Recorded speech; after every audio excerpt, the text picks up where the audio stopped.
Hey everyone, and welcome to another episode of the McCollum Show, a podcast by Human Reaction. And today I'm talking with Keith Knight, who I just met last week at Ron Paul's 90th birthday barbecue. And we talk about our experience there and why Keith thinks that Ron Paul has created such a lasting movement.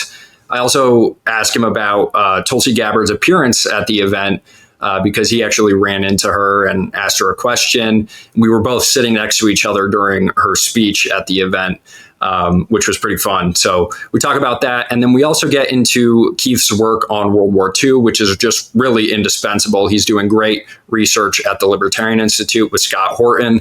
And we talk a little bit about Churchill and the World War II myth that everyone is so worked up about, with Daryl Cooper and Tucker Carlson talking about Churchill and how he may have actually prolonged the war.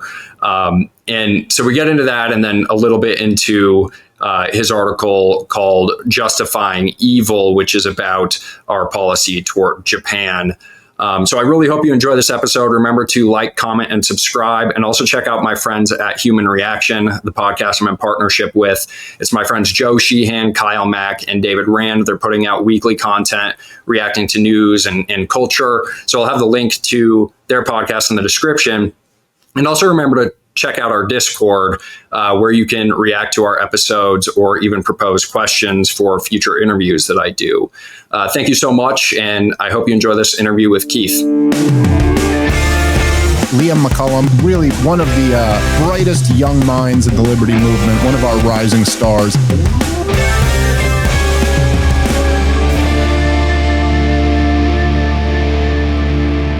Well, Keith Knight, thank you so much for joining me. We just met each other last week at the Ron Paul barbecue. Got to experience that together, and I'm glad I could finally invite you on the show. I had such a blast at that event. I was really glad Scott twisted my arm and had me go. And it was great meeting you, of course, and getting to see Dave and Tom and Jeff Dice. What a great time. Yeah, it was a beautiful event and quite sentimental. Seeing Ron Paul at 90 years old be able to get up on stage and give a 40-minute speech that was just completely coherent was incredible to see. Yeah. Well, especially after 4 years of Joe Biden. Having a corpse as president in his 80s, to see someone at 90 who was totally alert, bashing the central banks and the social justice warriors, I thought it was terrific.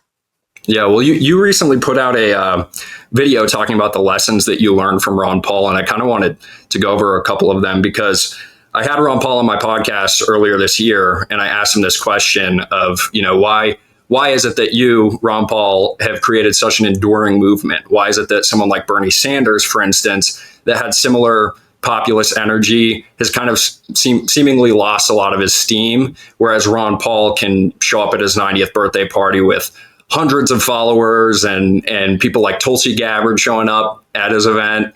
So why do you think that he has created such an enduring movement? Because when I asked Ron that question, he said that it's because it's not him, it's the ideas, right? That he's standing on the shoulders of giants. It's people like Leonard Reed, it's Mises and Rothbard. But I think it's more than that. When I first came across him in 2012, he really stood out to me in the debate as someone who had a number of ideas that he was putting forth as a result of fundamental beliefs that he previously had, as opposed to Newt Gingrich, John McCain, and Mitt Romney. It really felt like they were just giving me talking points that I heard Bill O'Reilly say, that I heard Sean Hannity say, that I had heard Rush Limbaugh say.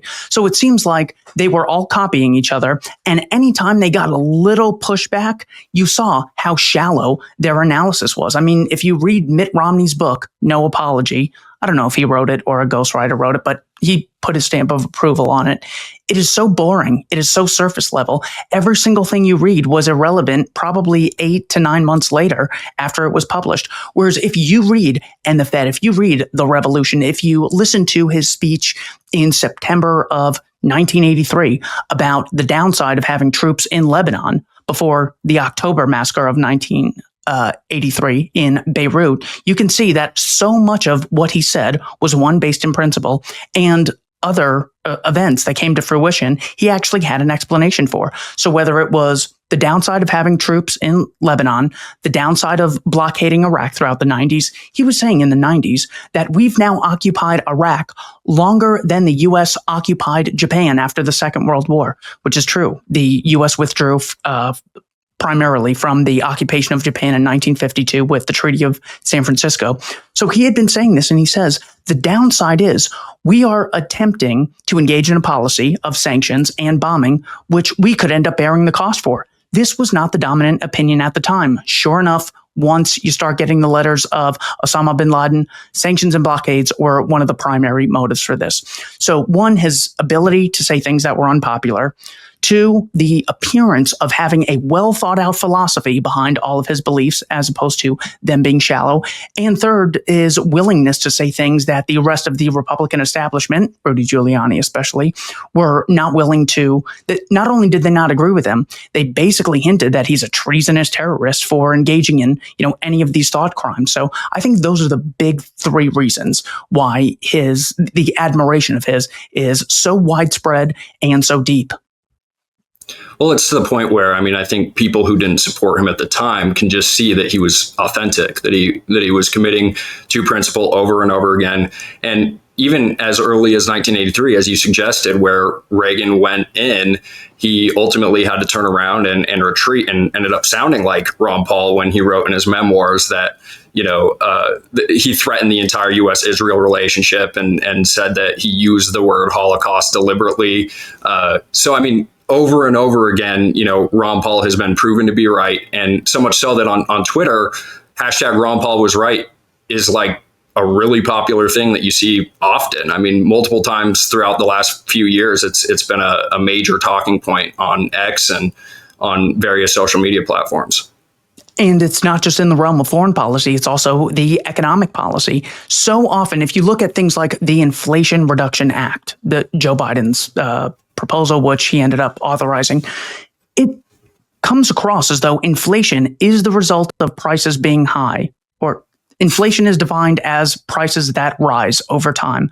Notice this definition doesn't differentiate between things that increase in cost because of changes in supply and demand, or an increase in quality and an increase in expenditures at earlier stages of production, and a general price level increase of all goods as a causal result of increasing the money supply.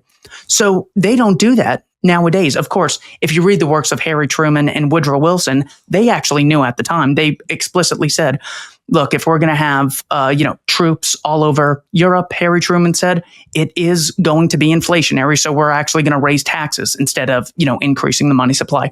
Woodrow Wilson said, we are going to raise taxes. This would have been April of 1917, because if we just, take out these loans or we increase the money supply, that's going to lead to inflation. So everyone knew this open secret that the way the state can access more money is by increasing the money supply, the modern day coin clipping.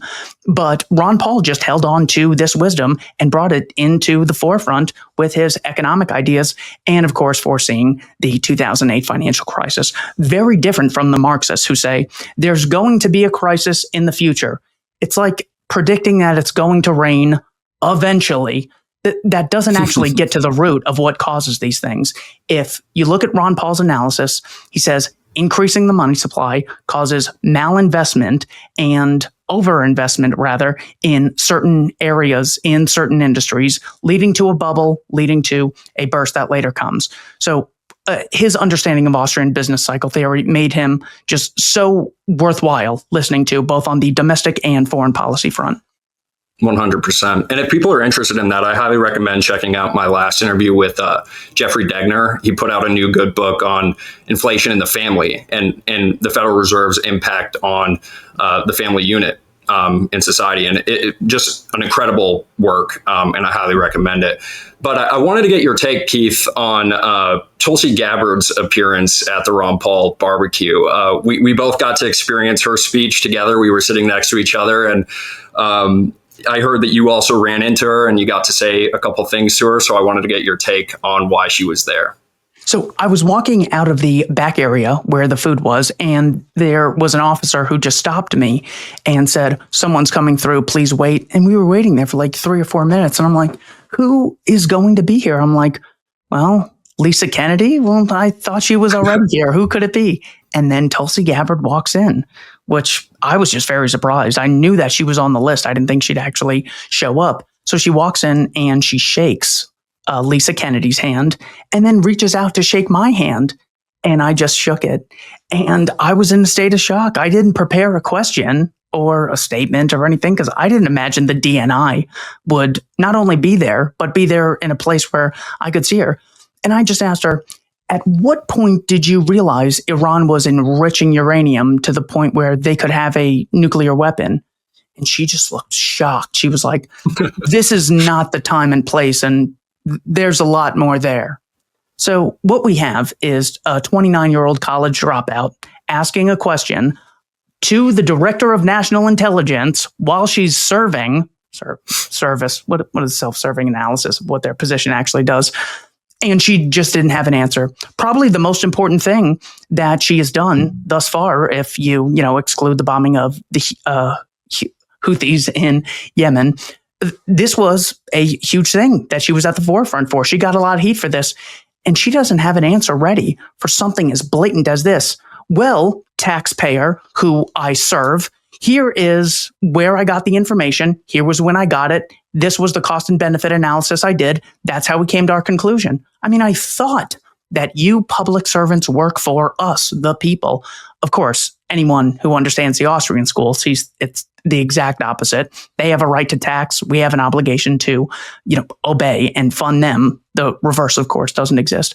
So that was just a quick run-in that I had with her. But hearing her speech, it sounded like someone who was one day hoping to get some political power. It didn't sound like the current sitting director of national intelligence. Yeah. She's just warning the population about, we live in a republic if you can keep it.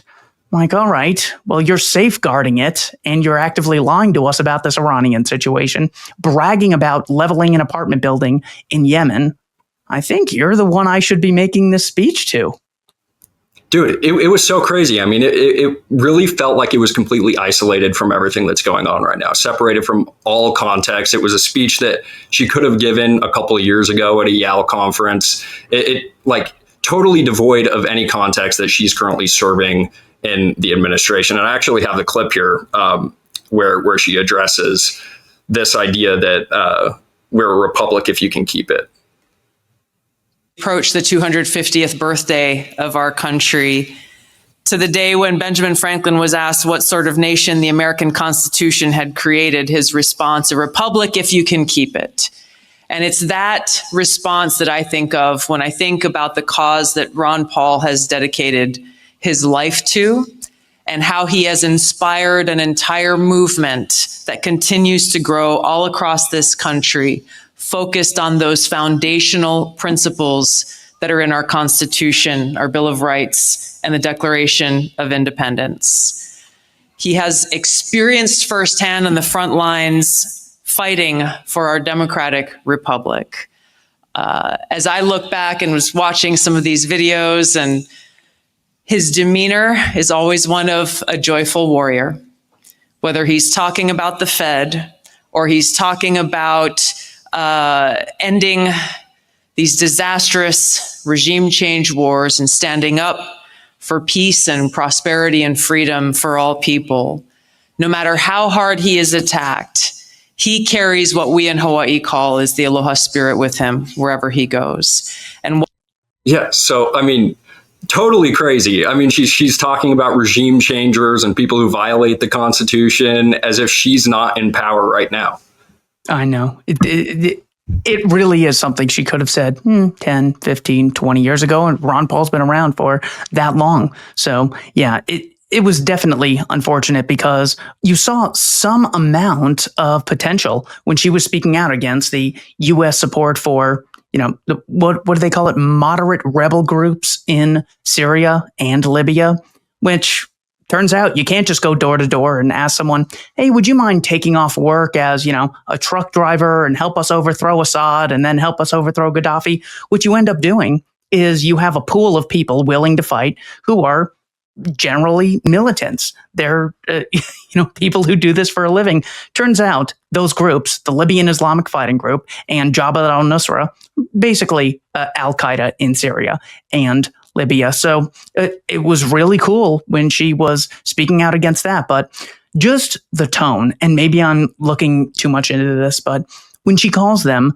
disastrous, never-ending, unnecessary regime change wars that aren't in our interest, you're not really getting to the heart of these are operations which result in mass murder. The greatest violation of freedom, if you're on the right, or if you're a conservative, you might see it as the great force of decivilization and chaos and a lack of order. So you could oppose them on that grounds, or you could just be a leftist and say, equality is something important. And the most unequal thing in the world is when one group of people bombs an apartment building, levels it, and murders the people inside. Like, by any political philosophy, we should be able to oppose these wars on principle. And just calling them disasters, well, maybe they just need more planning. Maybe the mass murder operations just need to be a little more well thought out and need to be in our interest. But if you don't have this non-aggression principle background that Ron Paul popularized with so many of us, then you can be bought and sold really, really easily because you don't have that foundational principle to stand on as a good rule of thumb when approaching new situations. 100%. And I mean, it really did feel like Tulsi Gabbard was giving like a campaign speech or something like that. She was trying to like win over the Ron Paul base for a future run or something. Part of me is kind of hoping that maybe she was signaling to us that she doesn't have as much power as we might think she does as DNI, and that maybe her hands are tied or something like that. But she did Colin Powell herself, so it's kind of it's pretty difficult to justify that. But there is an aspect where, like I said before, Ron Paul has created such an enduring movement that now the current DNI, someone in the administration, is at Ron Paul's 90th birthday. And there is something to be said about that. And there is something to celebrate there. Oh, yeah. I can't imagine James Clapper or Michael Hayden attending Ron Paul's birthday. Seems very unlikely. 100%. Well, it was a ton of fun experiencing experiencing that with you. I looked over while she was saying that we had to end all these regime change wars, and you were just laughing, and it was a ton of fun to experience that. Very good time, man. Yeah. Cool. Well, so after Ron Paul's speech, we talked a little bit about the current work that you're doing on World War II, and we're both kind of nerding out about Churchill and kind of this myth of World War II that has been being discussed because of people like Daryl Cooper and Tucker Carlson talking about Churchill being the chief villain of the 20th century. And I just picked up this book last year and I started reading through it, Pat Buchanan's Churchill, Hitler, and the Unnecessary War. And we were talking before we hit record about just how great of a book this is, and how Pat Buchanan was so brave in 2008 for putting this out at the end of the Bush administration. And I wanted to kind of talk about why it is that you think this World War II myth is so persistent, and why do you think that we keep revisiting it?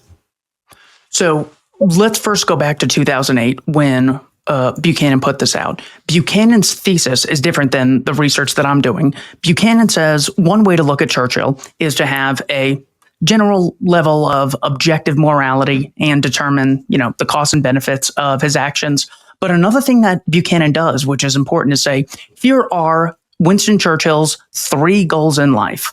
And how does he measure up to his own standards? First, the preservation and strength of the British Empire. By the end of the Second World War, that was no longer there. We can give him a failing grade on that. This is Buchanan's thesis. In 1945, he focuses on his goal was to stop socialism from taking over in the British Parliament. But by 1945, at the end of Churchill's first run as prime minister, the socialists actually get a majority and end up running Parliament in 1945 after the Second World War. And then the other criteria, I hope I don't forget this. Okay. The third criteria was Churchill set out to stop a hostile force from taking over large portions of Europe. And of course, by 1945, you had the Soviet Union occupying East Germany, Yugoslavia, Bulgaria, Romania, Hungary, Poland, Czechoslovakia. They had an alliance in a few years later with Chairman Mao in China, and you also had North Vietnam and North Korea allying with the Bolsheviks. So if you go by Churchill's own criteria, then he was a failure. That's Buchanan's thesis, and that's why he got so much heat for it. The reason I think World War II is so vitally important is because there is an extremely high cost in order to get yourself informed on things in the modern day, whether it's the Israel-Hamas situation, whether it's Russia-Ukraine, whether it's China-Taiwan. All of these take so much time to research, and by the time you're done researching, the news is talking about something else. So instead of people engaging in deep empirical analysis, they generally lean on historical narratives, such as pure good versus pure evil, Winston Churchill versus the National Socialist German Workers' Party. This is the example we can refer to. So here's the knowledge we have.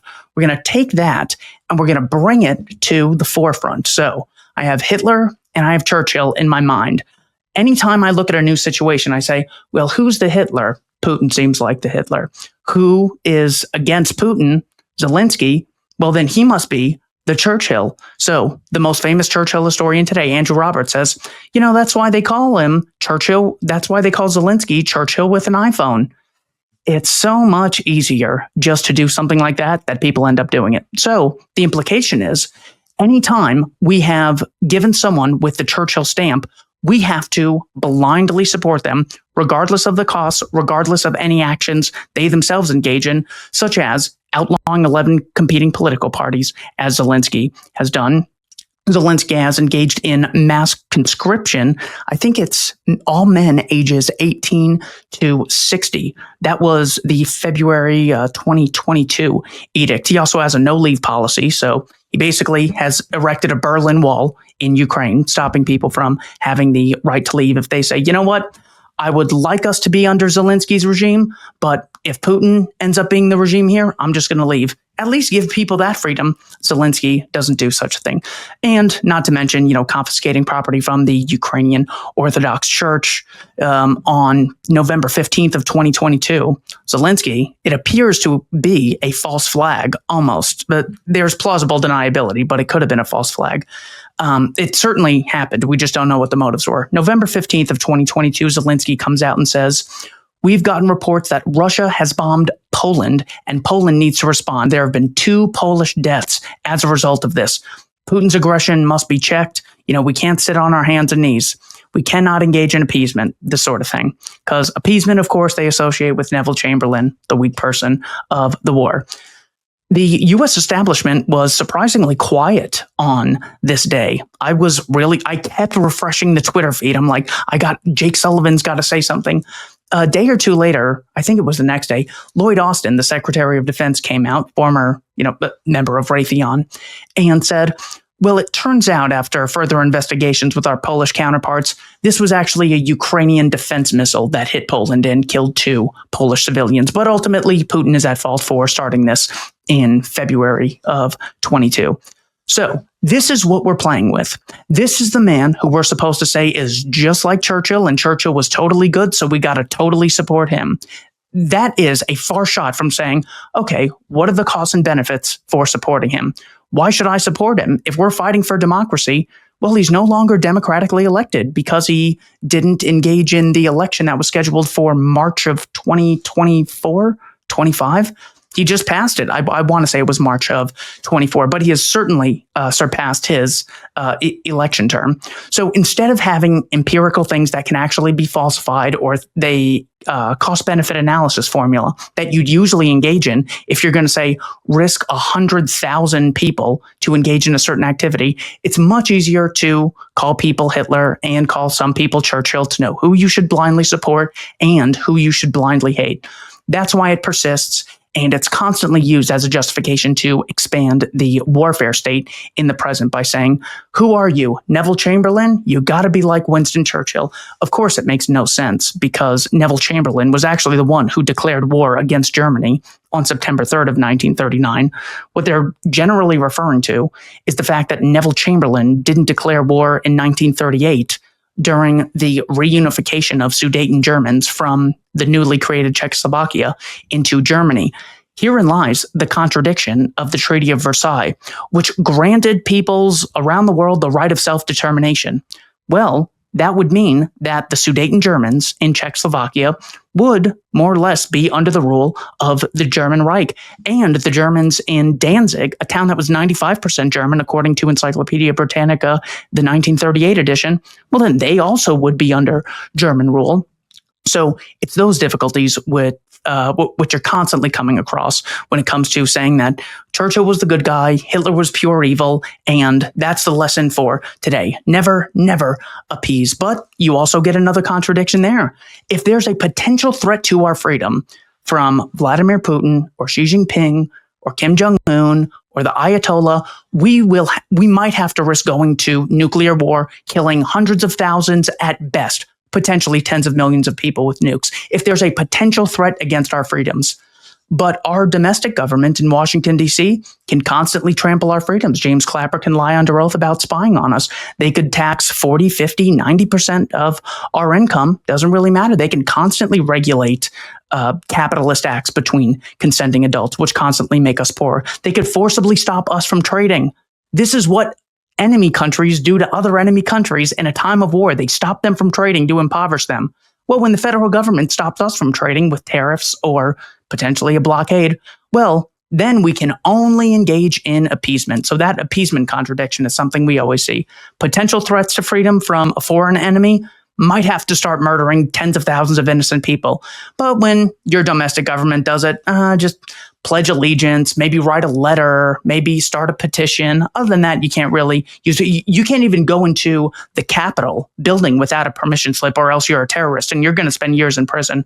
But if there's a potential violation of your freedom from, a land 3,000 miles away that you don't know about, but we tell you about, well, then you got to start justifying the mass murder of innocent people. So that's why the Second World War is very important. Right. And I think a lot of these pro-war types, they accuse people like Daryl Cooper of being obsessed with World War II or being revisionists. But I think World War II history wouldn't be as important as we make it out to be if they didn't rely on it so much, and if they weren't constantly saying that every enemy is like Hitler and that every attempt at diplomacy is like Munich and Chamberlain. And that's really why we have to revisit it, is essentially to say there are more lessons than Munich in World War II.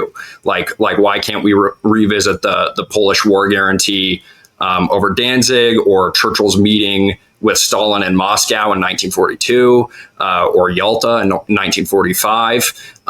There are other reasons to examine World War II beyond appeasement, and for me, I think it would give a lot of insights looking at the war guarantee to Poland, and give us perspective on things like the guarantee to Ukraine, or us backing Ukraine, and what it does for that country's incentives, where, similar to Danzig and Poland in World War II, had they not given a war guarantee to Poland, perhaps they would have negotiated, and perhaps Danzig would have been given over to Germany. And then we wouldn't have had Germany and Stalin becoming allied against Britain. And perhaps if Britain would have stayed neutral in all of that, Poland wouldn't have felt emboldened to, go and fight against Germany. And similarly, Ukraine, if the United States hadn't supported Ukraine and signaled to them that they would support them and give munitions to them throughout these last few years, perhaps they would have actually negotiated, and we wouldn't have had all of this death in Ukraine. So here is one of the early lessons that we can get from this. In March of 1939, Neville Chamberlain and Albert Lebrun, the president of France, give Poland a war guarantee. So immediately we see a violation of the country's independence. In order to determine whether men in England get conscripted to fight, get their limbs blown off, die, and get PTSD, that decision is now being transferred from the British people to a number of people in Poland. Now, it's not like they're having some big vote in Poland. It's actually just a few generals who are going to be calling the shots on whether or not they resist the Germans claiming the area over the Polish corridor, which would be Danzig. So here you have the initial justification for the war, which is we must defend Polish independence. This was the declaration of war by France and Britain on September 3rd of 1939. When we talk about this war in retrospect, decades later, that is seldom mentioned to be the cause. The cause, of course, is, well, Hitler was trying to take over the world. Well, we were fighting evil incarnate. Well, we were trying to protect minorities throughout Europe. This is a very, very common thing we see with wars. In order to get you in them, they really scare you or use some sort of like moral entitlement. They then start to, once the war is declared and the troops have been sent there, then they start looking for reasons. Andrew Roberts actually mentions this in the Declaration, when he's analyzing the Declaration of Independence. He says a number of the things they accuse King George of were things he did after the rebellion started. So to say that they caused the revolution in the first place is a little contradictory. In the case of the U.S. Civil War, obviously, when Fort Sumter was being defended by the South or, offended by the North, in order for Lincoln to get the 75,000 volunteers for the defense of Fort Sumter and preservation of the Union, he never mentioned anything about slavery. In Lincoln's inaugural address, he had said that I have no intention of interfering with the institution of each state so long as the proper duties are collected by the federal government. We are a strong union, so something like this. But he explicitly said that the war was to preserve the well-being and structure of the Union. Much later did they say, actually, this is for slaves. Lincoln even wrote a letter to Horace Greeley, a founder of the New York Tribune, where he said, what I do with regards to slavery is primarily in regard to how I see the Union. If I could free the slaves and save the Union, I'd do that. If I could free none of them and save the Union, I would do that. You also have the Crittenden-Johnson resolutions that passed in the House. These are the War Aims resolutions of 1861 that don't even mention slavery. So once they scare the hell out of you and get you to start risking your life and getting your limbs blown off, then they start coming up with fake justifications. Of course, the ones that we see today are just too blatant. The Gulf of Tonkin incident, we've been attacked. We have to go, defend ourselves against the North Vietnamese aggressors. Well, actually, we're just trying to stop the spread of communism because it's like a series of dominoes that would come down. We have to go to Afghanistan because we were attacked on 9/11. 20 years later, well, we have to stay because the women's rights are violated and the Taliban is very barbaric. Saddam Hussein is about to drop a nuclear weapon in the form of a mushroom cloud on America. Well, actually, we're just trying to bring stability and democracy to Iraq. So we constantly see this. They start you off by scaring the hell out of you. Hitler's invading Poland, then he's going to take over the world. Well, Churchill actually mentions this in the Second World War. He won the Nobel Prize in Literature for this book. And at the beginning of it, he says something, I want to get the quote exactly right just because it's so shocking. He says, the human tragedy reaches its climax in the fact that after all the exertions and sacrifices of hundreds of millions of people and the victories of the righteous cause, we have still not found peace or security, and that we lie in the grip of even worse perils than those we have surmounted. Later on, he says, the territories under Russian control, this is when they're at the Yalta Conference in 44-45, he's discussing this. The territories under Russian control would include the Baltic provinces, Estonia, Latvia, Lithuania, all of Germany to the occupational line, all Czechoslovakia, a large part of Austria, the whole of Yugoslavia, Hungary, Romania, Bulgaria, until Greece in her present tottering condition is reached. It would include all the great capitals of Middle Europe, including Berlin, Vienna, Budapest, Belgrade, Bucharest, and Sofia. So here we have the war for Polish independence leading to roughly 8 million dead Poles and Poland under Soviet occupation. Of course, it was a fake Polish guarantee because when the Soviets invaded on September 17th of 1939, there was no declaration of war against Joseph Stalin and the Bolshevik regime. So it was just them trying to serve themselves justifications for the future if they ever wanted to. And they didn't really go in and start defending Poland right away. The only country that invaded Germany in that time frame was France on September 7th of 1939. They invaded the Saarland, but really most of the fighting, it's referred to as the phony war from September of 39 all the way till May 10th of 1940 is referred to as the phony war because there wasn't an all-out offensive. So Britain didn't even end up really defending the Poles. And then when the Poles were under the Bolshevik occupation, they had really run out of a lot of cards to play. Churchill is summarizing his discussions with Stalin on this issue. And Stalin says, hey, look, I know that you want Polish elections, but for you, Poland is a matter of honor.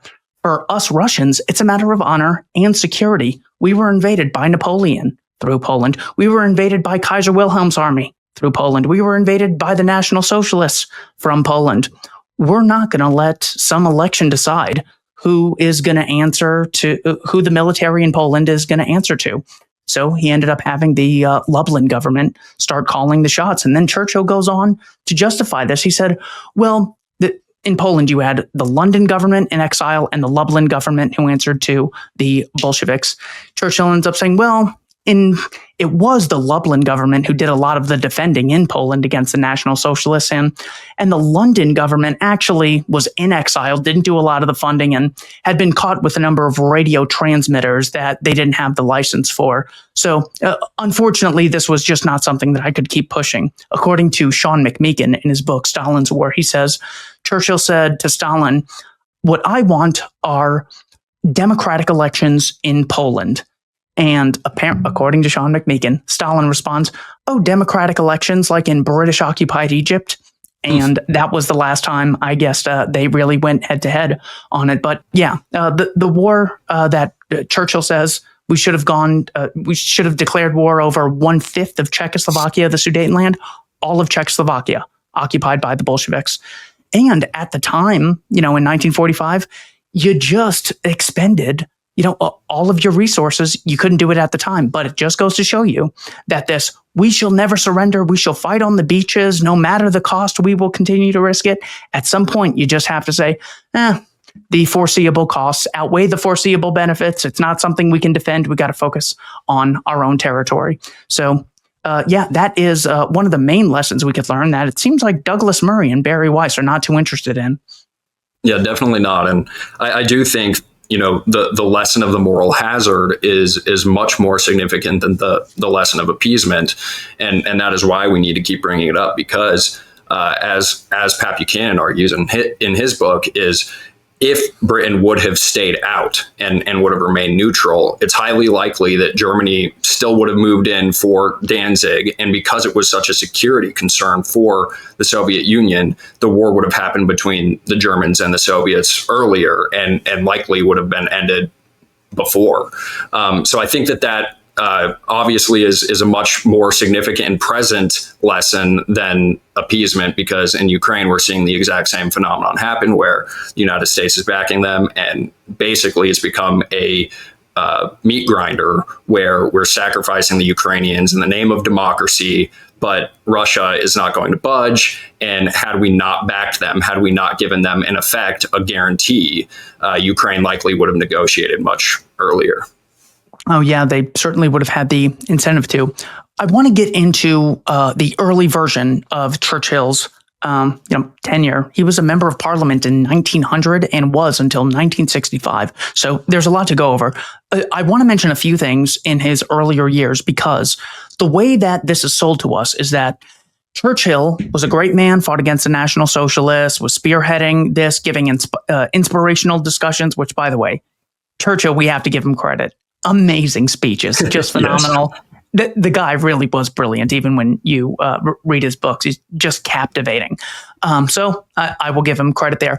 But they say Andrew Roberts and Niall Ferguson, Douglas Murray, the big Churchill defenders today, will always say, yeah, he did some bad things. He was fighting Hitler. How could you even criticize this poor guy just fighting Hitler? What you can do in order to determine whether or not someone is worthy of admiration is maybe not look at them in the most difficult circumstance, fighting the National Socialists. Look at them and look at their behavior outside of a dire situation. If you want to say World War II, we had to fight it. Okay, let's look at Churchill's actions when he was the First Lord of the Admiralty. This would have been 1911 to 1915. He wrote a book titled The World Crisis, 1911 to 1918. And on page 686, he talks about the attempt to defeat Germany by having a naval blockade around the country. I know some people might think blockades would really stimulate domestic job growth, but turns out it leads to mass starvation. Here's what Churchill says. The British blockade treated the whole of Germany as if it were a beleaguered fortress and avowedly sought to starve the whole population, men, women, and children, old and young, wounded and sound, into submission. He goes on, this would have been in 1914 when he was still at the First Lord of the Admiralty. He then authorizes a plan for the invasion of the Ottoman Empire across an area called the Dardanelles against the wishes of a general named Monroe and Lord Kitchener. They said, we're fighting the Germans here in France to take away our soldiers here and have them fighting the Ottomans over the Dardanelles because you're worried Turkey might start sending weapons to Germany. We could lose up to half of our force. And Churchill still authorized the plan. It's referred to as the Gallipoli campaign, but in Churchill's book, he calls it the abandonment of the Dardanelles. And as a cause result of Churchill's actions, it led to, at minimum, 147,000 deaths on his side between French, Irish, British, Australian, and New Zealand soldiers. So he ends up having a Dardanelles commission, and they end up pinning the whole thing on him, and he takes responsibility for it and resigns from the Admiralty in 1915. He's then Minister of Munitions, I believe his title was, and he gave a speech in March 3rd of 1919. It's referred to as the Army Estimate Speech. And here's what he says about the blockade years later. We are enforcing the blockade with rigor. We have strong armies ready to advance at the shortest notice. Germany is very near starvation. The evidence I have received from officers sent by the War Office all over Germany shows, first of all, the great privations which the German people are suffering, and secondly, the danger of a collapse of the entire structure of German social and national life under the pressure of hunger and malnutrition. Now is, therefore, the moment to settle. To delay indefinitely would be to run a grave risk of having nobody with whom to settle, and of having another great area of the world sink into Bolshevik anarchy. March 3rd of 1919, he gave that speech to the House of Commons. It's titled Army Estimates. So he knew there was a huge threat of Bolshevism as early as 1919, because Germany was having a Bolshevik revolt. It was referred to as the November revolutions of 1918 and 1919. Churchill continues to write about the Bolshevik menace in 1920 in an article titled Zionism versus Bolshevism, the Struggle for the Soul of the Jewish People, where he says at this point, the Bolsheviks are about to usher in the ideology of communism, which will be as malevolent as Christianity was benevolent. So you see that he has a great enemy. Now that they've gotten the Kaisers to abdicate to the Netherlands and they've settled with Germany, boom, he's off to a new enemy immediately, because the state is the health of war, and war is the health of the state. Goes in both directions. So you can see it very odd when he ends up allying with the Bolshevik regime. When it comes to why he made this switch, there's a very pro-Churchill historian, Martin Gilbert, who wrote a book called Churchill, A Life. And on page 555 of this book, he says, here is the explanation as to why you had Churchill terrified of the Bolsheviks and then switched to the National Socialists. One, he was getting money from the anti-Nazi coalition. It's a group called The Focus, and they were funding him, and that could have, been a primary motivation. But on May 4th of 1935, Martin Gilbert summarizes a discussion between Lord Londonderry, head of the House of Lords, and Winston Churchill. Londonderry says, I should like to get out of your mind what appears to be a strong anti-German obsession. Churchill responds, you're mistaken in supposing that I have an anti-German obsession.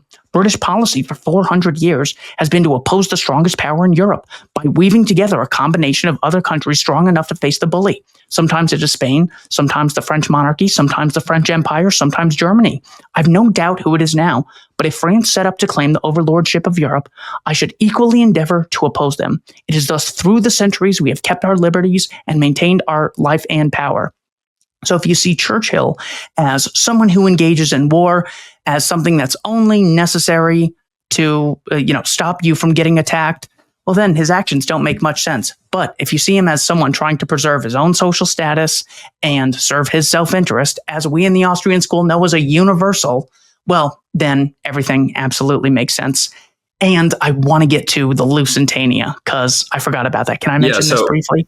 Well, I was going to bring that up next because for me, I think the easiest thing to digest for people who want to know why Churchill was a bad guy was his actions as First Lord of the Admiralty. Because in World War I, obviously the villain is not Nazi Germany. They can't, make that excuse where it's good versus evil. And I think everyone can kind of understand that having a monarchy in Germany or a monarchy in Europe as opposed to the Nazi Germany party in Europe is significantly better.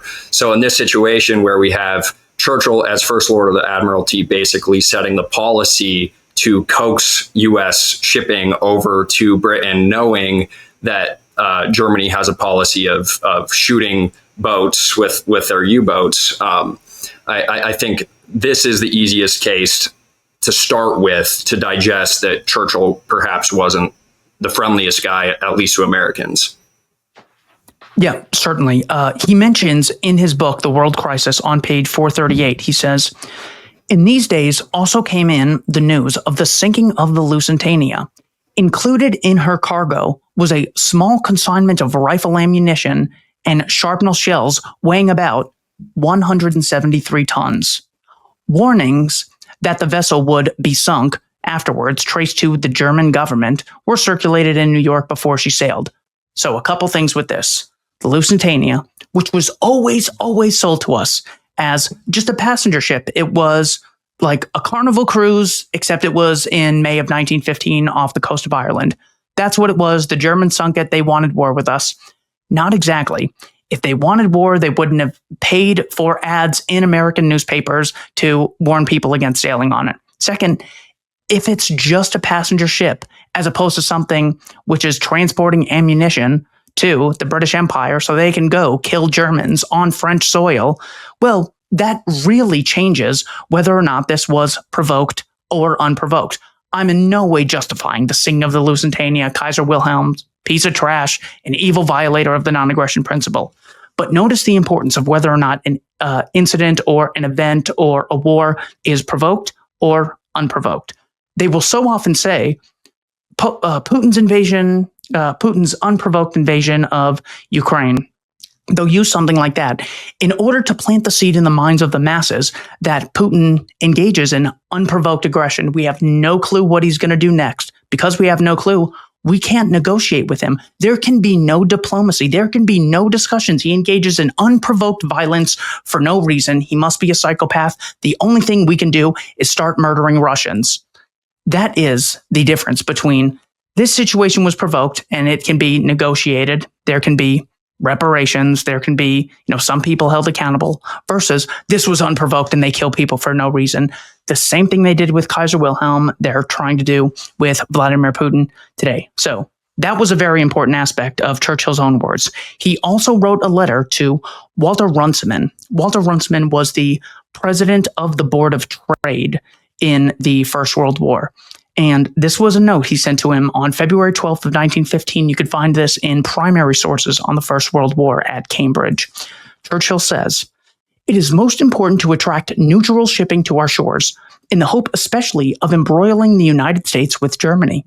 The German formal announcement of indiscriminate submarining has been made to the United States to produce a deterrent effect on traffic. For our part, we want the traffic. The more the better. And if some of it gets into trouble, better still.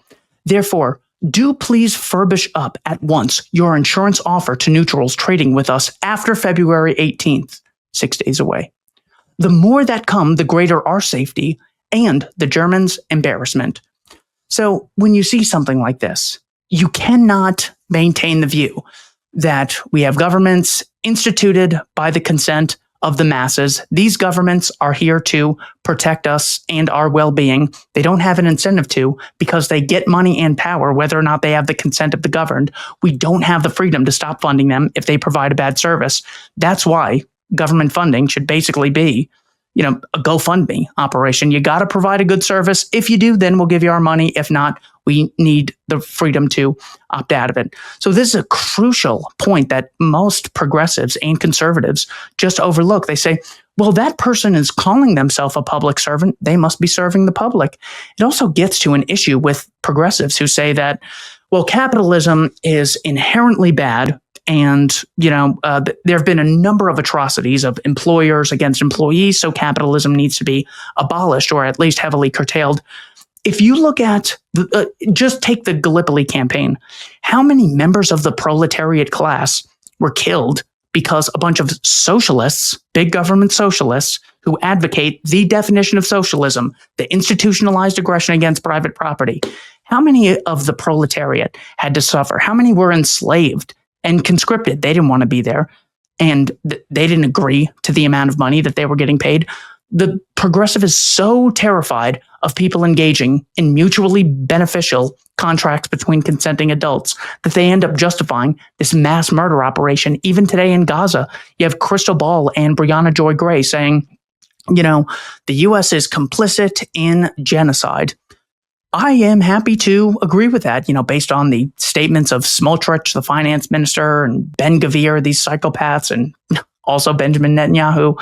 But these progressives have been saying for decades, the government needs more power and they need to regulate more. Keep giving the government power. And then once we give them more power to tax and more powers to regulate, well, then we'll stop the genocides and the wars and the mass murder campaigns and the starvation blockades. They have been fighting to empower the people they're currently accusing of genocide. And it doesn't seem like there's much of a pause and reflection on their point of view. So that's another lesson for the president. All the power you give to the state under the guise of doing good can be used for evil. And it's really hard to opt out of associating with it once they're engaged in these atrocities. 100%. I want to go back to your comment earlier about Zelensky as Churchill. At the time when people were accusing or saying that Churchill or Zelensky was like Churchill, I actually collected these tweets of people saying that Zelensky was Churchill. So we have like Pelosi, for instance, saying Zelensky's speech to Congress, it was similar to Winston Churchill speaking in Congress. And then you even had Bret Baier. So you have Republicans and Democrats saying it. And then Hillary Clinton said Zelensky has led his people and his country through 10 months of war with Churchillian courage and resolve. 80 years after Churchill addressed Congress in America amid the Blitz, our message now must be the same from all quarters as it was then. We are with you. So you just like at the time, this was in 2022, you had people constantly comparing the two. And I actually wrote an article at the time saying, yes, Churchill or Zelensky is very much like Churchill, but not in the way that people are saying. And I quoted Ralph Raico, who was referring to Churchill and his role as First Lord of the Admiralty. And there's a quote that he includes in his article, Rethinking Churchill, where he says that Churchill said, the maneuver which brings an ally into the field is as serviceable as that which wins a great battle. So you kind of see the sentiment with Churchill being a smaller power, hoping to bring the United States in and luring the United States shipping to their coasts in order to bring the United States into war. And similarly, you have Zelensky currently, I think, relying on the United States. I think it was pretty clear that Zelensky his only hopes in winning was that the United States would eventually enter the war, whether it was directly or indirectly through aid.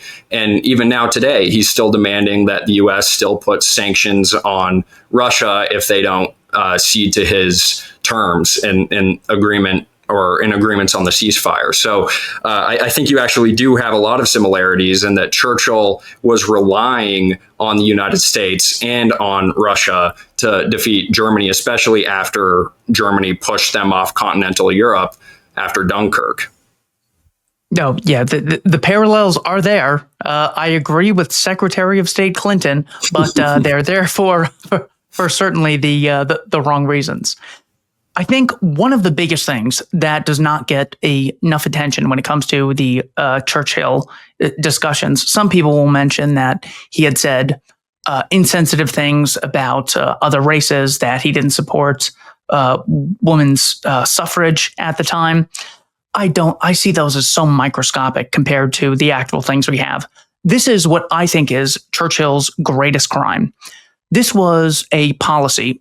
You have Neville Chamberlain as prime minister, declaring war against the National Socialist Germany on September 3rd, 1939.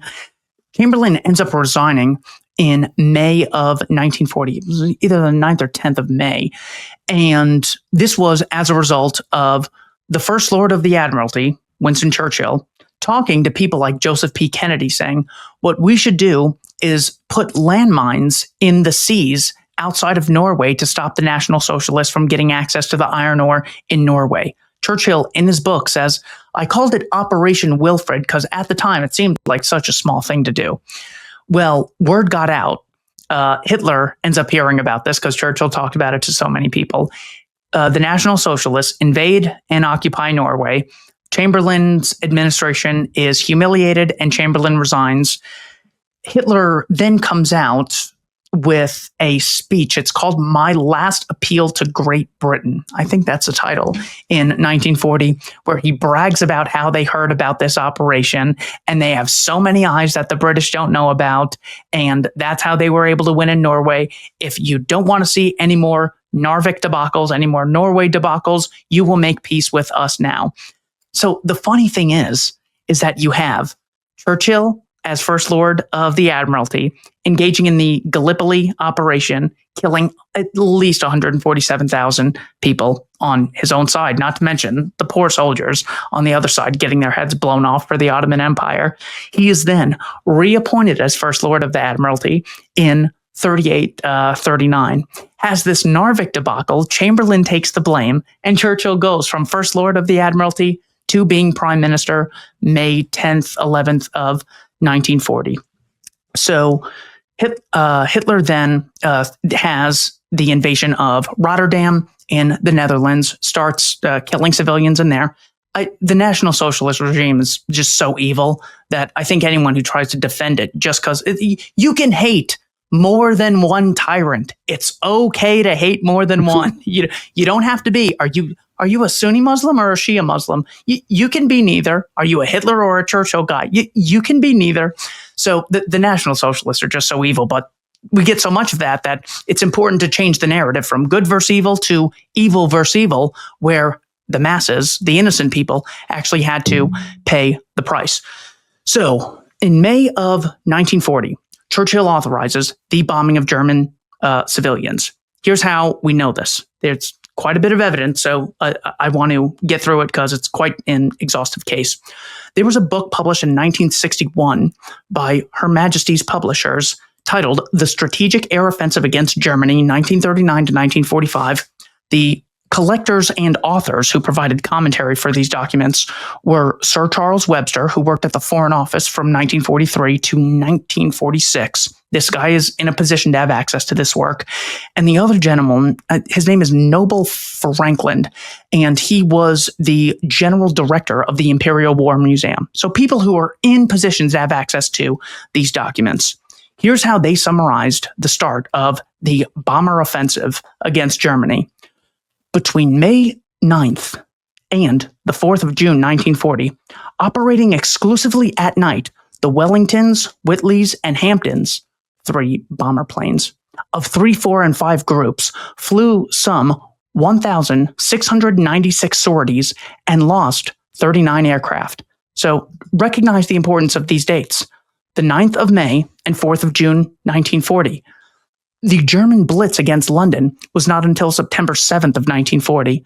So it turns out, according to these primary documents, not to mention the people who were there at the time, the British Empire not only declared war against Germany on September 3rd of 1939, but in May of 1940 started bombing German cities and killing German civilians.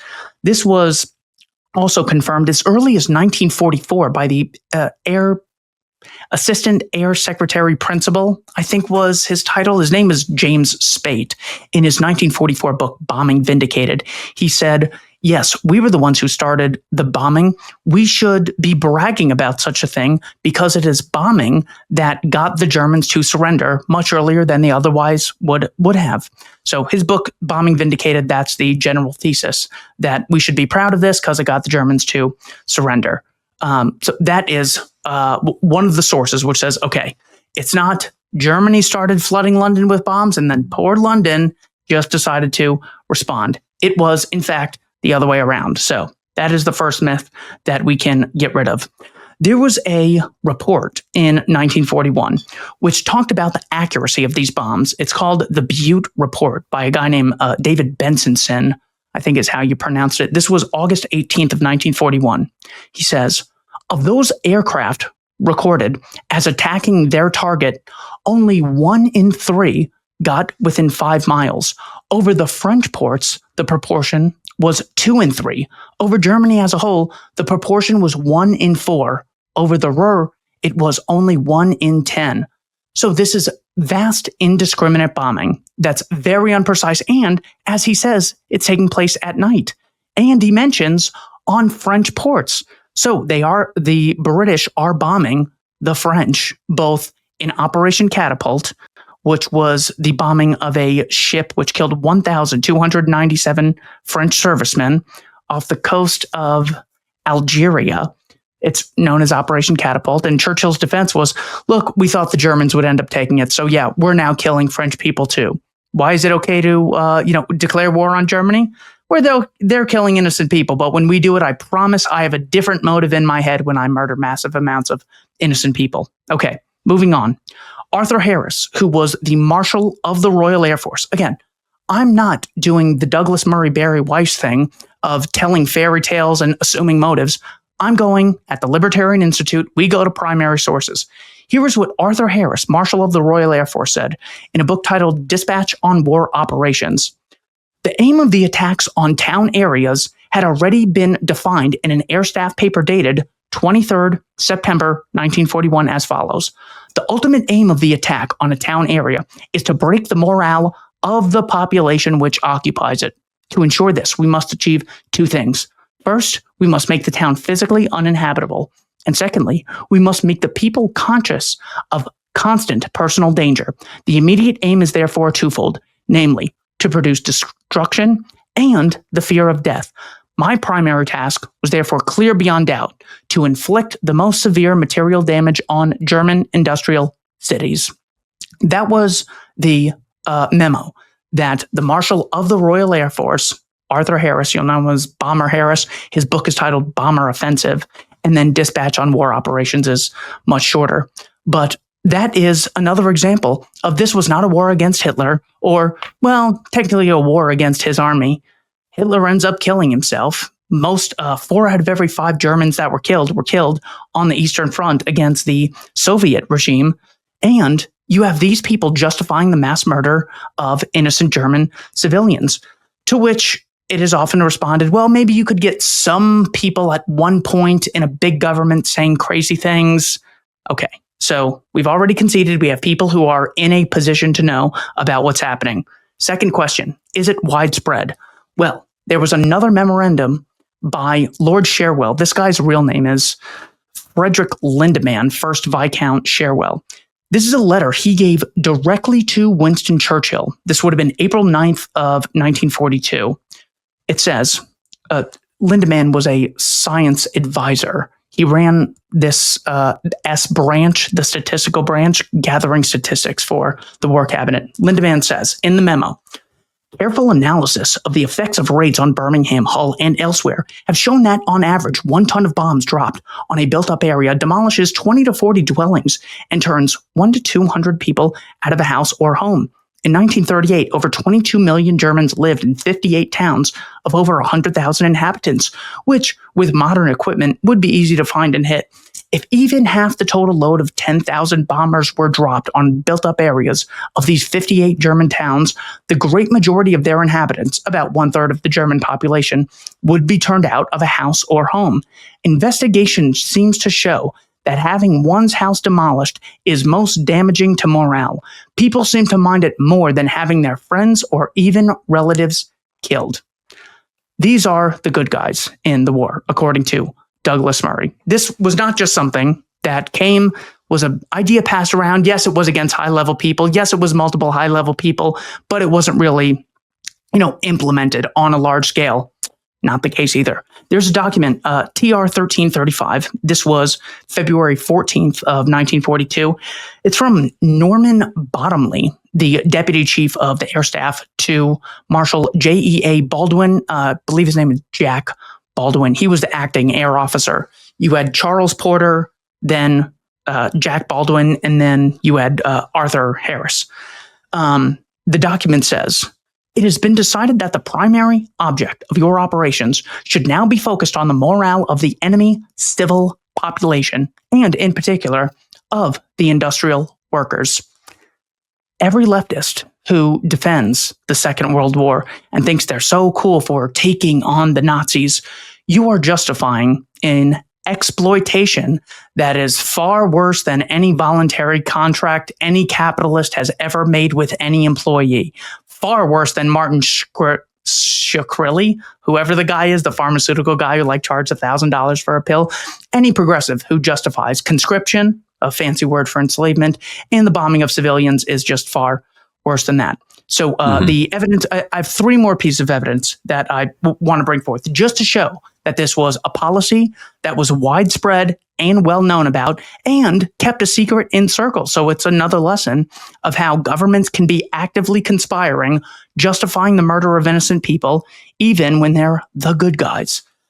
All right. This is a note. I'll read the whole title. Note by Chief of the Air Staff for Chiefs of Staff on an estimate of the effects of an Anglo-American bomber offensive against Germany. This would have been November 3rd of 1942. It says, "A simple calculation based on the results of the German bombing raids referred to in paragraph 5 would suggest that apart from the direct destruction of industries and public utilities, an attack on this scale would lead to the destruction of 8 million German houses." Again, all of these documents can be found by Sir Charles Webster and Noble Franklin in The Strategic Air Offensive Against Germany, which came out in 1961 when they had good access to everything. Next document is in January 21st of 1943. It's referred to as the Casablanca Directive. The full title is Combined Chiefs of Staff Directive for the Bomber Offensive from the United Kingdom. It says, "You should take every opportunity to attack Germany by day, to destroy objectives that are unsuitable for night attack, to sustain continuous pressure on the German people, to impose heavy losses on the German day fighter force, and to contain German fighter strength away from the Russian and Mediterranean theaters of war." So, again, they're attacking German morale. The documents are not saying Hitler and Göring and Himmler and Reinhard Heydrich are our enemies. We got to find them, kill them, and then get the, soldiers to surrender. That is not what these documents are getting into. It's about attacking the civilian population. One of the more horrible ones was October 19th of 1943, report by the Ministry of Home Security on the effects of British air attacks in force on German targets during July 4th to September of 1943. The aggregate details of this table are summarized below. They have a big table with different sections. It's very hard to read, so they summarize it at the end of the note. The aggregate details of this table are summarized below. People whose houses are uninhabitable, 931,000. Other people whose houses have been damaged, 1.15 million. Labor required for repairs, 323,000 man hours. Cost of repairs, 8.06 million British pounds. So, labor force engaged in the first 6 months, 21,000. So not only was there a morale operation, there was a de-housing policy that was discussed from 1941 all the way through 1943 with multiple different chiefs of staff when it came to the Royal Air Force.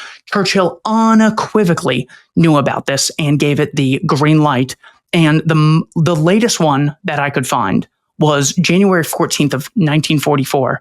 This is from Norman Bottomley to Arthur Harris, who is now running it, without hesitation. He's basically calling the shots at this point. It says, 1/3 of the town's population is employed in the ball bearing industry. The dehousing of the town and the infliction of heavy casualties amongst those workers would in itself be a valuable contribution. January 14th of 1944, Norman Bottomley says this to Arthur Harris. Anyone still defending this Churchill regime? Yeah, well, just say that you're as virtuous as Hamas. You're about as virtuous as every IDF soldier who's shooting kids trying to grab aid. It's not that impressive. The main thing is the costs in war are extraordinarily high. They're constantly lying to us all the time, and the outcomes are extraordinarily unforeseeable. So that is the reason you should be against all wars. The example that I used when I was in Tennessee speaking to the Libertarian Party there was, it's like, when you get an email and it says, click here, just give me your bank account so I can send you $10 million. You don't know the details of who's behind that. You don't know. So how can you come to a judgment? Assume it's true, right? Well, you can look at the general pattern of how that scam has taken place, and you can say, oh, this is a scam that people engage in. So when you have politicians saying, oh, we got to justify mass murder and it has to be coercively funded, recognize that as a scam the same way you would look at a Nigerian prince sending you, needing your bank info so you could give him $1,000 now and he'll give you $10 million in 2 weeks.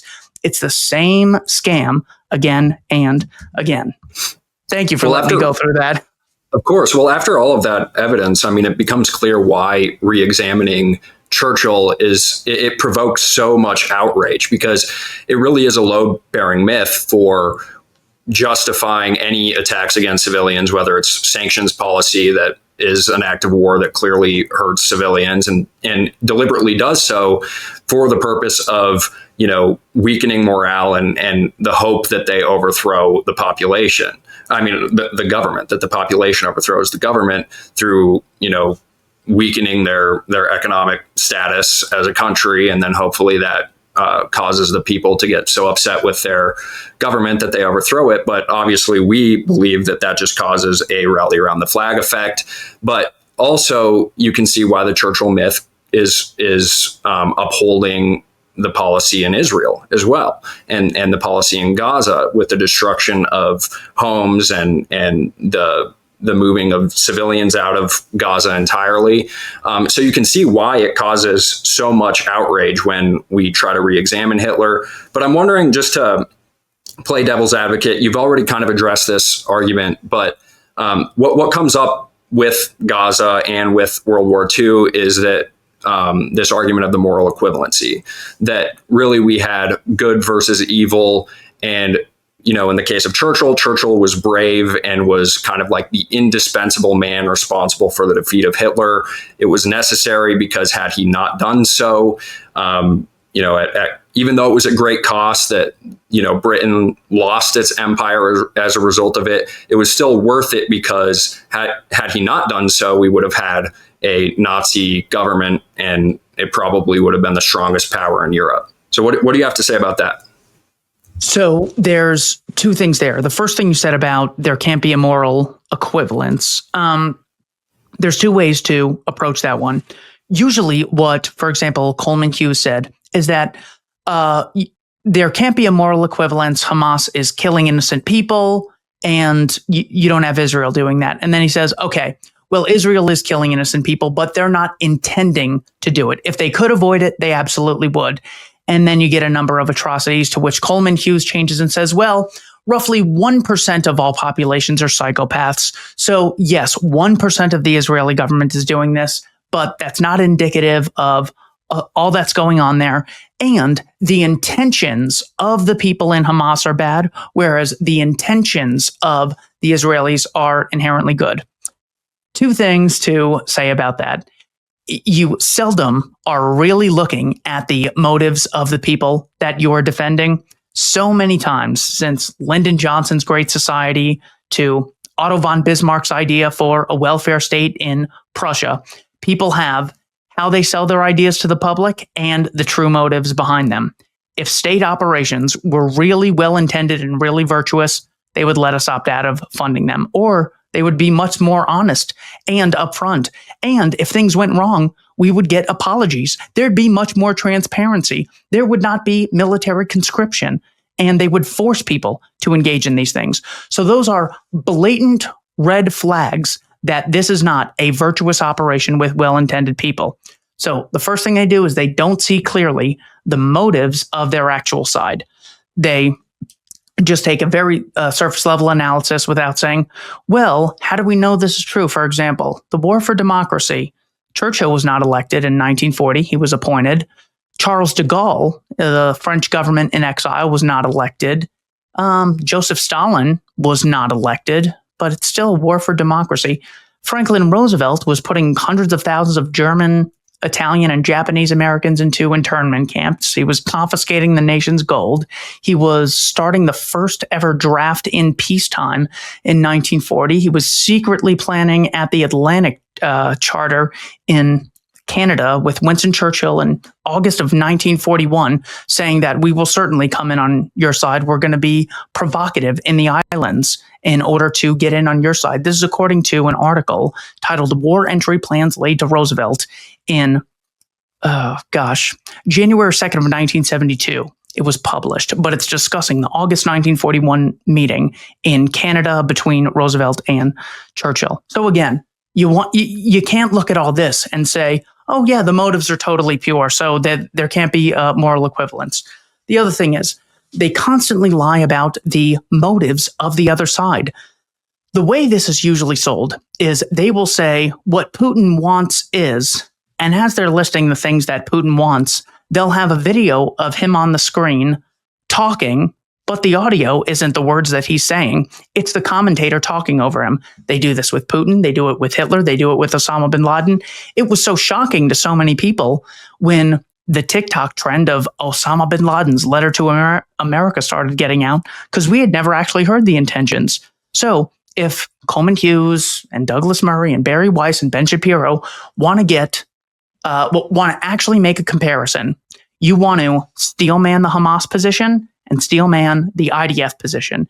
You then want to criticize in every way possible the Hamas position on their motives and compare it to their actions, and then criticize the Israeli intentions and criticize the Israeli actions. That's an actual cost-benefit analysis in order to justify philosophically who's in the right and who's in the wrong. What are they comparing ideas to ideas, comparing actions to actions? If they want to really know what the motives of Hamas are, you can check out the Hamas Media Office. They had a publication. It's titled Operation Al-Aqsa Flood, Our Narrative. And this was published right after October 7th. Now, the incentive for terrorists, when a tragedy happens, they have more attention on them than ever before. So what are they going to talk about? According to Ben Shapiro and Douglas Murray, they're just going to have a Quran and they're just going to start reading from it because the goal is to spread the Islamic Caliphate. You'll be surprised to know that not much of the Quran is mentioned in this, not any more than, Christianity or God bless us all would be mentioned by an American president. The people bring religion into it every now and then. But the document from the Hamas Media Office primarily mentions the occupation of Palestine, of Gaza. It talks about Zionist aggression of the Ergon, Stern, and Haganah. It talks about Operation Cast Lead. It talks about Operation Pillar of Defense. It talks about the blockade since 2005. All secular reasons that they could give for such a thing. So, yeah, that is how I would respond. You have to look at the motives of both sides and compare the motives. Look at the actions of both sides and compare the actions.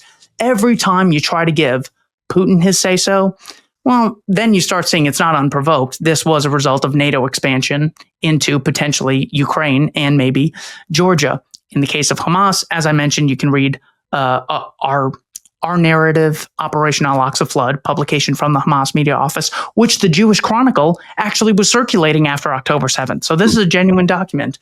And in the case of Hitler, you can read the last appeal to Great Britain, or you could read Hitler's speeches, 1922 to 1945, and then judge his surface level justifications. So every time they use that argument, I just know that they're a bunch of morons, because to say that one side is evil and one side is good, that when you have the same level of analysis that a 4-year-old has about a movie that they just saw, you might want to question it. It could be true, could be Ted Bundy, but there are examples of pure good versus pure innocent.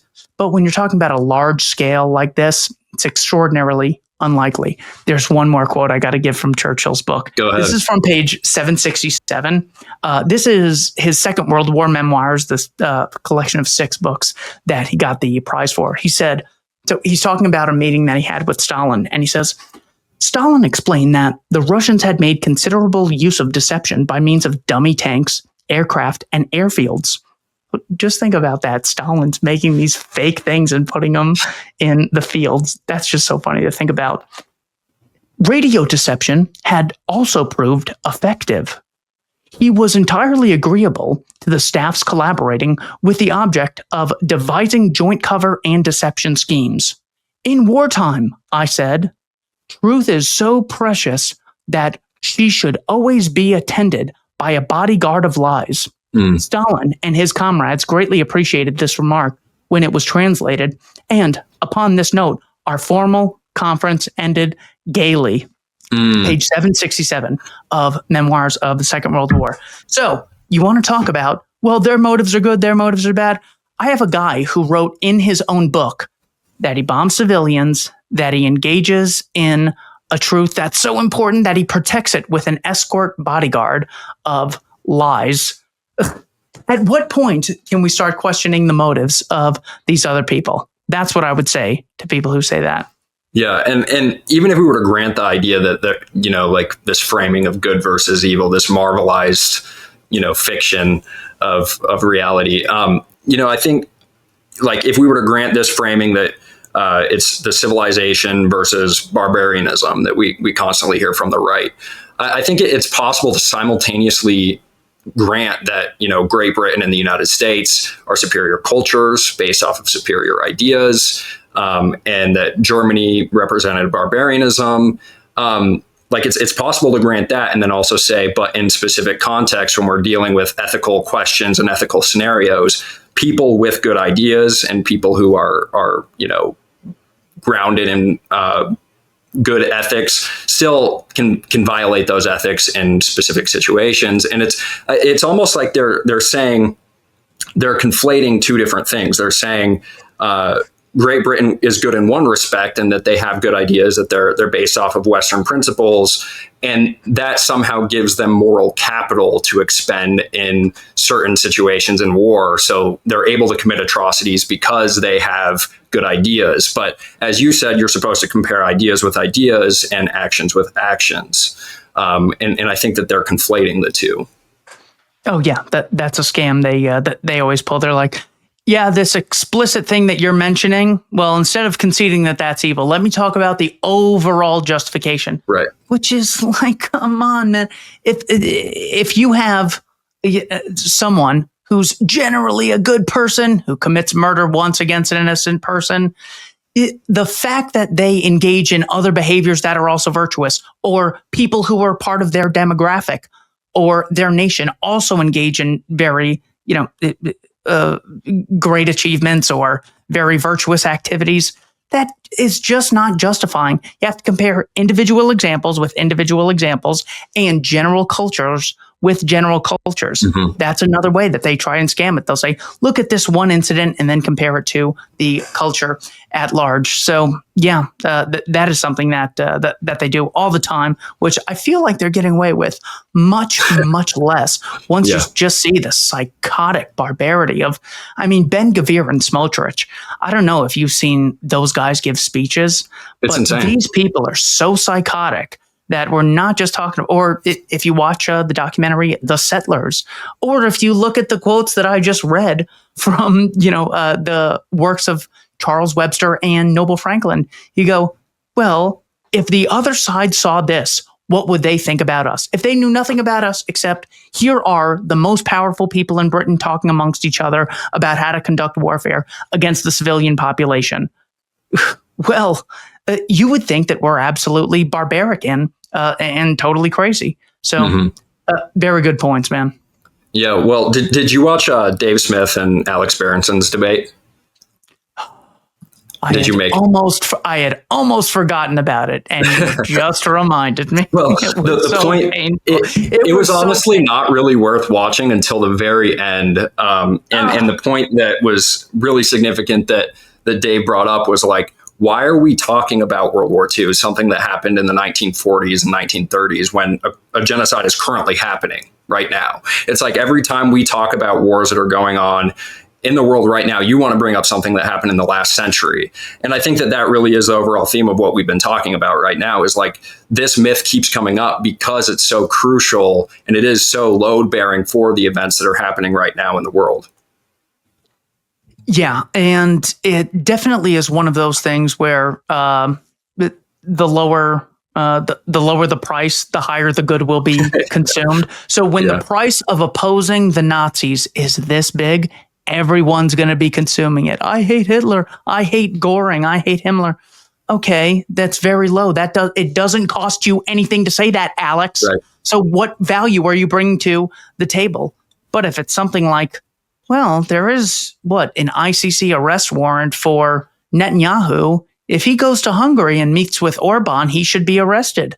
That would the price of saying that is a little more significant. Right. So yeah, the price is so low that it's just overconsumed by the Alex Berensens of the world who think, oh my God, in his example of Dave literally telling a joke as his proof of Holocaust denial. It was unbelievable. See, I realized I was humbled because I was totally wrong. Berensen tweeted like the day before. He goes, Dave Smith is in for a huge surprise. Never has he really been held accountable by a real reporter and journalist before. I go, oh shit. I said, he's going to have something that we haven't thought of. And I'm thinking like all the conversations that Dave has probably had, could there have been like a Project Veritas kind of situation? I assumed he would have gone to what Chris Cuomo did and mentioned Legion of Skanks or something like that. And I'm like, oh, what's he going to have? What's he going to have? So I went to watch. I stupidly thought he would have a point. Instead, after watching the clip twice, Berensen says, should we watch it again? Yeah, like so crazy, man. They have so little. And I would love to debate Alex Berensen on that issue, on what he thinks happened, because he seems very confident about something that when Dave asked, what do you mean by Holocaust denial? He said, it's not me saying it, it's Yad Vashem saying it. I have read more about this topic than I care to ever concede. And I can tell you, absolutely it happened, Alex. I don't think you know why it happened. I think you just want the popular opinion. If I asked you for primary evidence as to what evidence you have that it happened, what about the people who faced cross-examination for their claims? What would Berensen say to that? Is he referring to documents? Does he have specific people who are at these camps who are part of the Einsatzgruppen on the Eastern Front in Russia carrying out these operations? Does he know who Fritz Reinhard is as opposed to Reinhard Heydrich?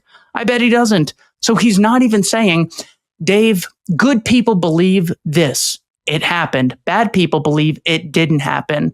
Do you believe in this evidence or that evidence? That's how I determine your morality. It's so pathetic that I just don't know where they get the concept that in order for me to judge whether or not you're a good or bad person is based on whether you believe this empirical evidence or you disbelieve it. Like right. That would be a judge of how you are. Maybe it's because you haven't been introduced to the information. Maybe because you have other things going on in your life. Maybe you've heard opposing views and you could have a conversation about it. But yeah, it's just so pathetic and it's just overconsumed because the price is so low. 100%. Well, I wanted to ask you one more thing. It's kind of a little off topic. So And I think we should do another podcast maybe on Japan and the bombing of Hiroshima and Nagasaki. But in your article, Justifying Evil, you talk about Captain Arthur McCollum. And I wanted to bring him up because my last name is McCollum. And when I discovered that this was a thing, that the McCollum memo was a thing, I told Scott that it is now my purpose in life to be even more anti-war than I was before, just to vindicate my name.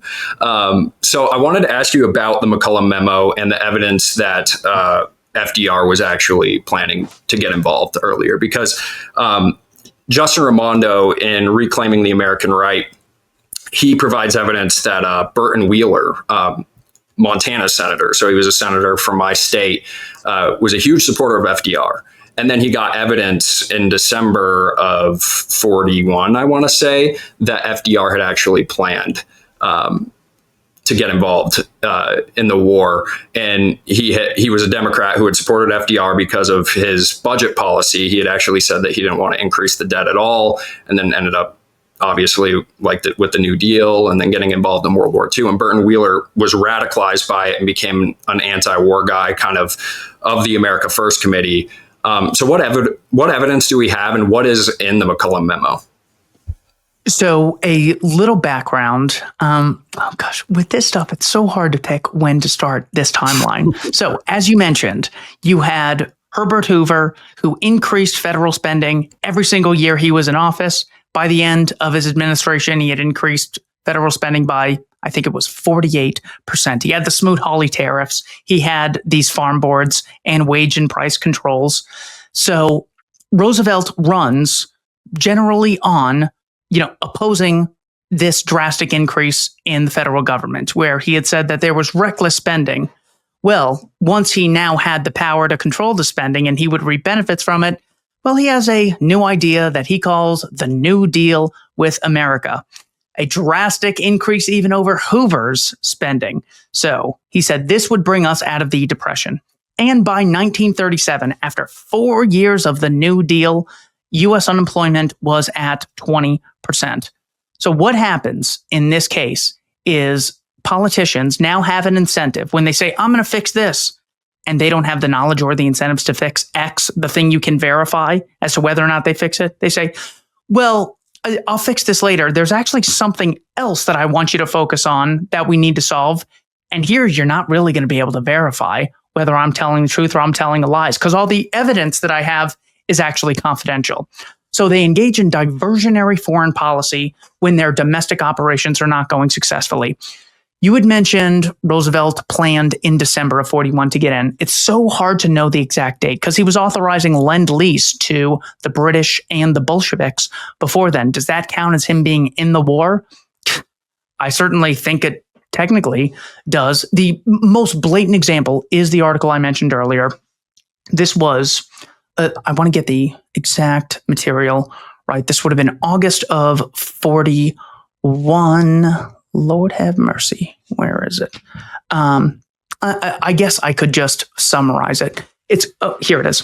War entry plans laid to Roosevelt, published by the New York Times, January 2nd of 1972. Here are excerpts from the article. President Franklin D. Roosevelt told Prime Minister Winston Churchill in August 1941 that he was looking for an incident to justify opening hostilities against Nazi Germany. The minutes, quoting Churchill, indirectly said, he, Roosevelt, obviously was determined that they should come in. If he were to put the issue of peace and war to Congress, they would debate it for months, the cabinet minutes added. The president said he would wage war but not declare it, and that he would become more and more provocative. If the Germans did not like it, they could attack American forces. The president ordered these U.S. Navy escorts. They were to attack any German U-boat which showed itself, even if it were 200 or 3 miles away from the convoy. Everything was to be done to force an incident.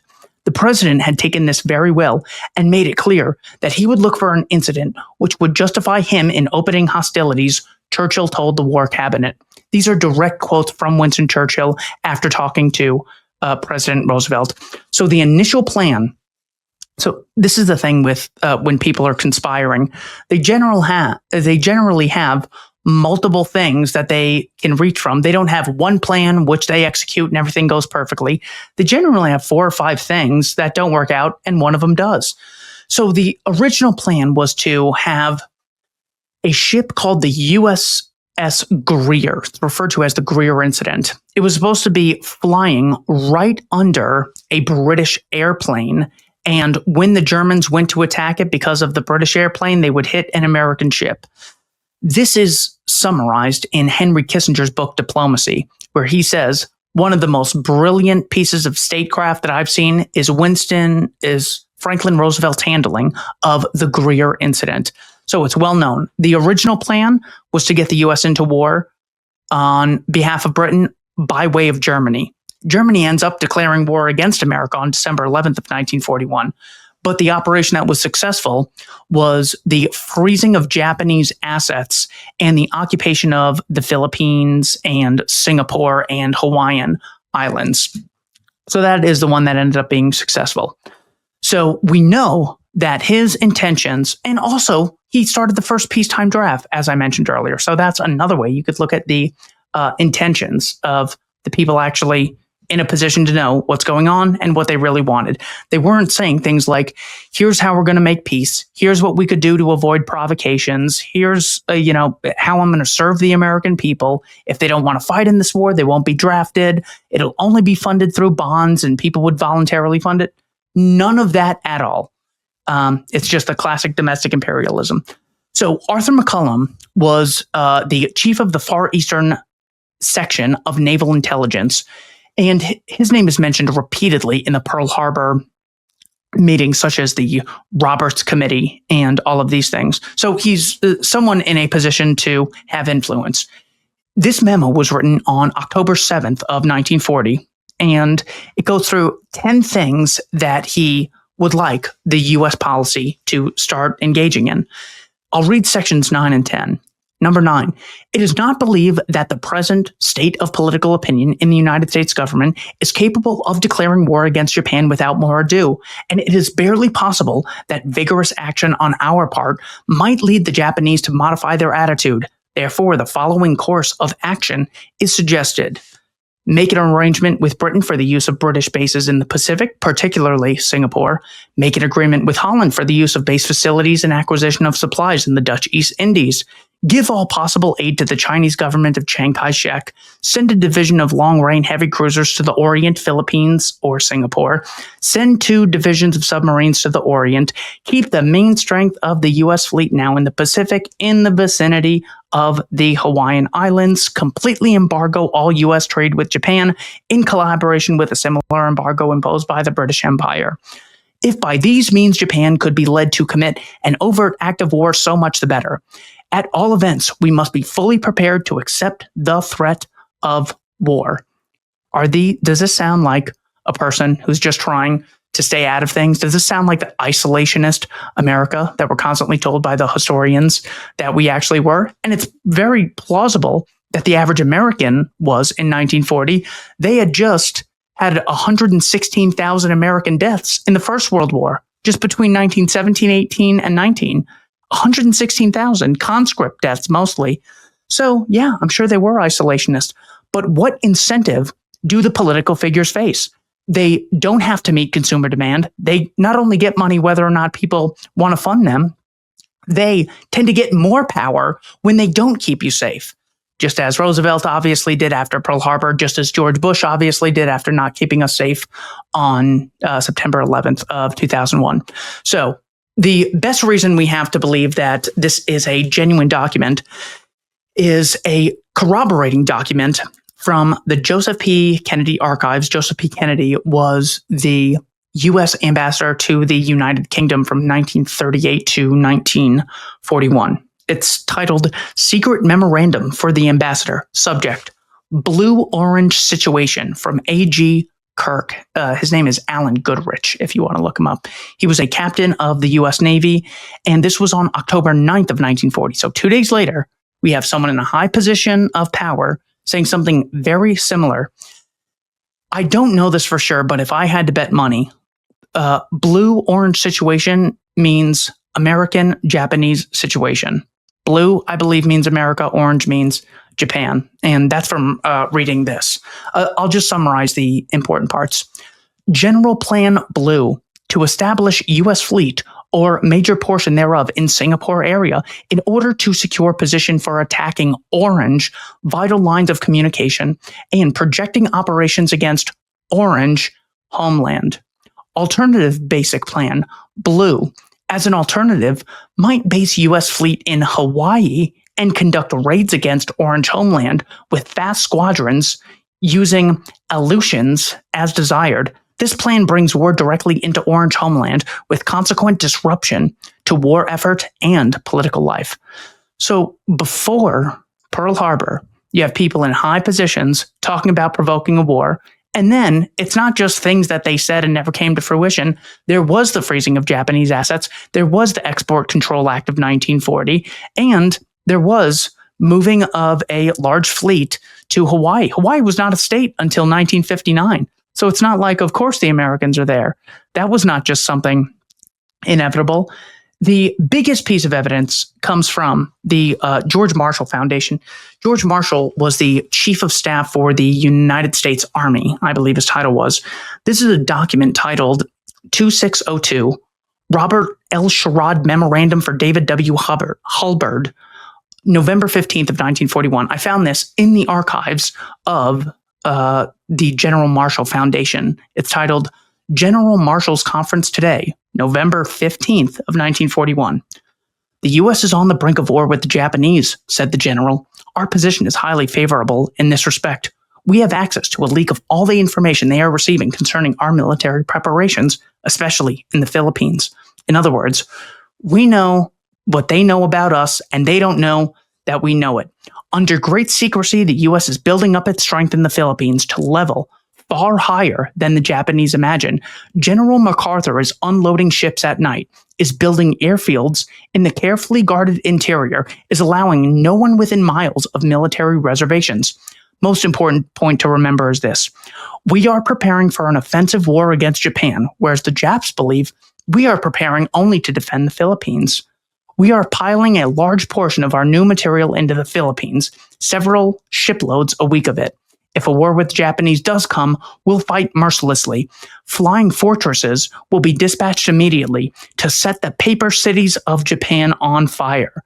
There won't be any hesitation about bombing civilians. It will be all out. Wow. The way it's sold to us is stupid America just believed in isolationism. They were twiddling their thumbs doing nothing. No, the politicians were actively provoking wars with Germany and Japan, funding the British with armaments, as they did in the First World War, funding the Bolsheviks with extensions on Lend-Lease. Of course, they sent aid to Chiang Kai-shek. That's well known as part of Lend-Lease and arguably the Marshall Plan, depending on how you really define allocation of the Marshall Plan goods. So these things actually came to fruition. That's it. It's multiple people in a position to know what they're talking about. We're citing primary documents, and the things they spoke about came to fruition. And this was their intentions. Two final pieces of evidence, because there's actually a lot more, but I'll end with quotations from Henry Stimson, who was the Secretary of War. I forget which years, but certainly through the Second World War period, before and during. Henry Stimson said let's start with on December 7th of 1941, the day of Pearl Harbor. He wrote a book with his brother Bundy Stimson, and it's titled On Active Service in Peace and War. This is from page 393. When the news first came that Japan had attacked us, my first feeling was of relief that the indecision was over and that a crisis had come in a way which would unite all our people. This continued to be my dominant feeling in spite of the news of catastrophes which quickly developed. For I feel this country united has practically nothing to fear, while the apathy and division stirred up by unpatriotic men have been hitherto very discouraging. Is that someone who sounds like, oh no, we just wanted peace and now we have war. Now we haven't really talked about whether or not we'd have a war because we're such isolationists. We had no clue this would happen. Why would they do this? You don't get any of that. They go, finally, the shackles are off of me. Now let's get to the war that we've been planning for some time. The big one comes from the Pearl Harbor investigation. This was in 1946. And it was, gosh, it's amazing that the first person to popularize this was a guy named George Morgenstern. And it was in a book titled The Secret of Pearl Harbor. I got it right here. What is it called? Pearl Harbor, the story of the Secret War. And that was in 1948. This material came about. So he cites the primary document, which you can find on archive.org, Investigation of the Pearl Harbor Attack. This is his diary entry on November 25th of 1941. Here, the Secretary of State, Henry Stimson, said in his diary, General Marshall, the guy who I mentioned in the first document, another reference point so you can corroborate and see if these stories match. General Marshall and I went to the White House, where we were until nearly 1:30. At the meeting were Secretary of State Cordell Hull, Secretary of the Navy Frank Knox, Chief of Staff of the Army George C. Marshall, Chief of Naval Operations Harold Ramsford Stark, and myself. The President brought up the event that we were likely to be attacked, perhaps as soon as next Monday. For the Japanese are notorious for making an attack without warning. And the question was what we should do. The question was how we should maneuver them into the position of firing the first shot without allowing too much danger to ourselves. Does that sound like someone who is just an isolationist, dying to make peace with anyone, terrified at all hours of the night, saying, how do I keep the American people safe? How do I be transparent in my role as a public servant? No, those are all progressive fantasies and neocon fantasies that they sell us about the reality of these situations. Whereas the Austrian school and libertarian capitalists realize that all members of the human race are self-interested. The difference between statism and capitalism is capitalism harmonizes this inevitable self-interest to the point where you can't get anything from me unless you create value in a mutually beneficial arrangement. The socialists get access to property regardless of whether or not they create value, whether they're part of the military-industrial complex or they're just a local thief. This gets to the heart of the issue. So when you understand what government is, the monopolist gang in a geographical area, this stuff doesn't really surprise you. But if you think government is when we come together and help the public, then this is like completely shocking. And you cannot believe any of this happened. But if you understand that what makes government a unique institution is they have the right to do things to you, which you don't have to do to them, and then claim to represent you. Just if the example I use in my book, Domestic Imperialism, if the Catholic Church did what the government does constantly, the Catholic Church would literally be called a terrorist organization. So why does this double standard exist?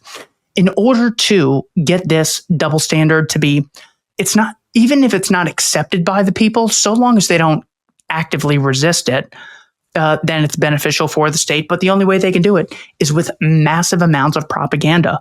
So we should expect by default, we're going to have wars and economic illiteracy. They're going to lie to us, and there's going to be tons of propaganda. Once you recognize what the state is, then those four things are just defaults. You assume you'll get it from both the Mexican drug cartel, the US government, the German government, the Chinese government. So we can end there. That was a great Ron Paul lesson, is don't have double standards for the government. That's a good rule of thumb. And once you understand that, all of this should not really be surprising to you. But for the Douglas Murrays, who I know have made it through all 1 hour and 40 minutes of this because they're so open-minded and so tolerant, and they just love the diversity that Israel has, that Qatar doesn't, I really hope that they can get back to me and let me know if any of these terrible things that I've said, if you have any refutation or you just want to call me an anti-Semite. Liam, thank you for having me on, brother. Of course, and you make a very convincing case that the foreign policy is just an extension of the domestic imperialism you discuss in your book.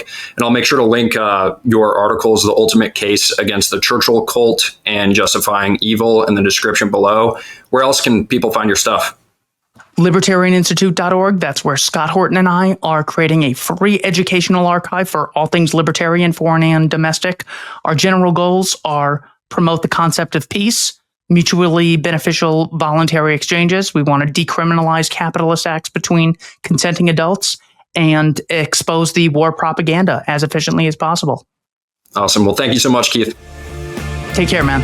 thanks for tuning into the Liam McCollum Show, a podcast by Human Reaction. Check out the Human Reaction Weekly podcast hosted by Joe Sheehan, David Rand, and Kyle Mack, and make sure to like, comment, and subscribe to both of our channels.